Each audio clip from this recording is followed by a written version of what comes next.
government has decided to tighten the current phase of the movement control order, and the first one we saw in March last year was quite stringent.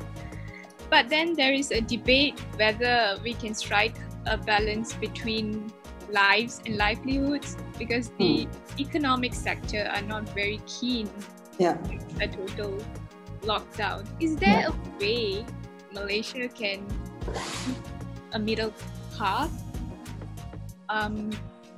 so that there is a balance between lives and livelihood?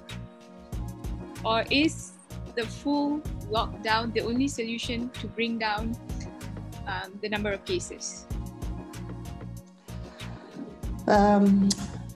Raga, thank you for the question. And I do understand that people, in particular the economic sector, the businesses, they are tired because they're losing their livelihood and losing incomes. And many people, in particular smaller businesses, are they're breaking down. It is very, very difficult, and everyone understands that.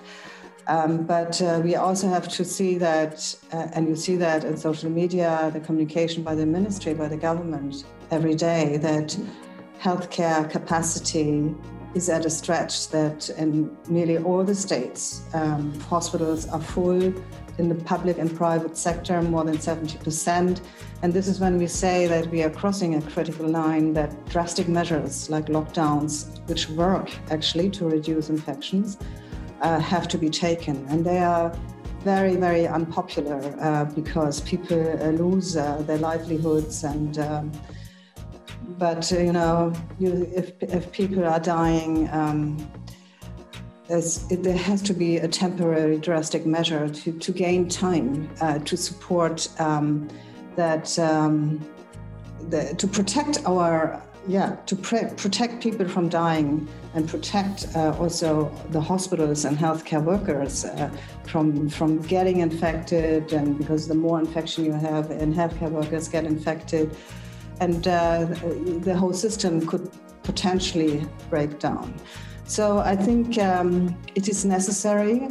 And the economic sector, there are very good examples how economic sector has contributed. And during this time of the lockdown, as difficult as it is, continue with the local initiatives, continue with testing, tracing, isolating, and treating your workers, making better conditions in your workplaces, in the accommodation, with the zoning, the bubbles, the quarantine of negative workers, and do your best to be able to open the economy while the government is focusing on increasing hospital capacity.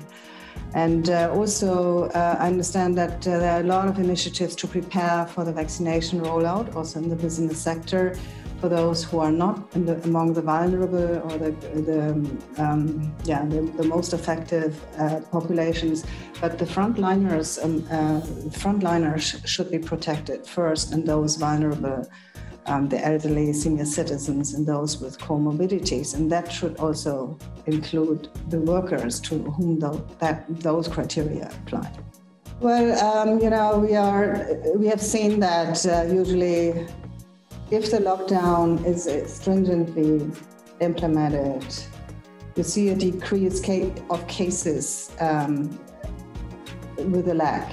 It takes about usually 2 to 3 weeks when you will note a decrease, because what is reported today is not what has happened today, but it has happened a while ago, a week or 10 days ago.